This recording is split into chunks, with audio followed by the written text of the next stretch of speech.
AP EAMCET 2024కి సంబంధించి ఒక good news అయితే రావడం జరిగింది. అసలు మనకి ఈరోజు చేంజ్ ఆఫ్ ఆప్షన్స్ అయితే ఉందన్నమాట. ఇప్పటి వరకు ఎంతమంది వెబ్ ఆప్షన్లు పెట్టారు, సో అందరికీ సీట్ వస్తుందని ఒక టెక్స్ట్ అయితే పెట్టాను. అది ఎందుకు పెట్టానంటే ఈ వీడియోలో చెప్తాను. అండ్ అలాగే ఇక్కడ సీట్ల కంట స్టూడెంట్లు కొంత తక్కువ మంది అయితే ఉన్నారన్నమాట. దీనివల్ల చాలామంది విద్యార్థులకి బెనిఫిట్ అయితే అవుతుంది. అందరికీ సీట్ వచ్చేలా అవకాశం అయితే మనకి రావడం జరుగుతుంది. యాక్చువల్గా మనకి ఈ కౌన్సిలింగ్లో 1,81,000 సీట్లు అయితే ఉన్నాయన్నమాట. కానీ వెబ్ ఆప్షన్లు ఎంతమంది పెట్టారంటే ఇప్పటి వరకు 1,23,000 మంది నిన్న నైట్ వరకు వెబ్ ఆప్షన్లు అయితే పెట్టడం జరిగింది. మనకి దాదాపుగా 58,000 సీట్లు ఇంకా బ్యాలెన్స్ అయితే ఉంటాయన్నమాట.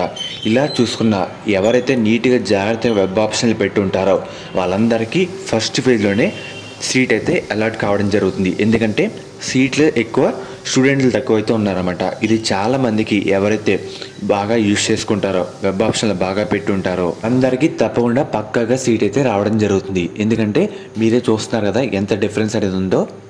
అండ్ అలాగే మీకు వచ్చిన ర్యాంక్ తగ్గట్టు సీట్ అయితే రావడం జరుగుతుంది. ఎవరైతే ఇంకా బెటర్ ఆప్షన్స్ పెట్టాలి అని అనుకుంటున్నారో ఈరోజు అయితే పెట్టుకోవచ్చు. ఈరోజు మనకి చేంజ్ ఆఫ్ అనే ఆప్షన్స్ అయితే ఎనేబుల్ చేయడం జరుగుతుంది. మీరు ఎంత బాగా వెబ్ ఆప్షన్ పెడతారో మీకు వచ్చే సీట్ కూడా దాని మీదే ఆధారపడి ఉంటుందన్నమాట. ఎవరైతే ఇంకా మార్పులు చేర్పులు చేసుకోవాలి అనుకుంటున్నారో ఈరోజే లాస్ట్ డేట్ వెంటనే చేసుకోండి.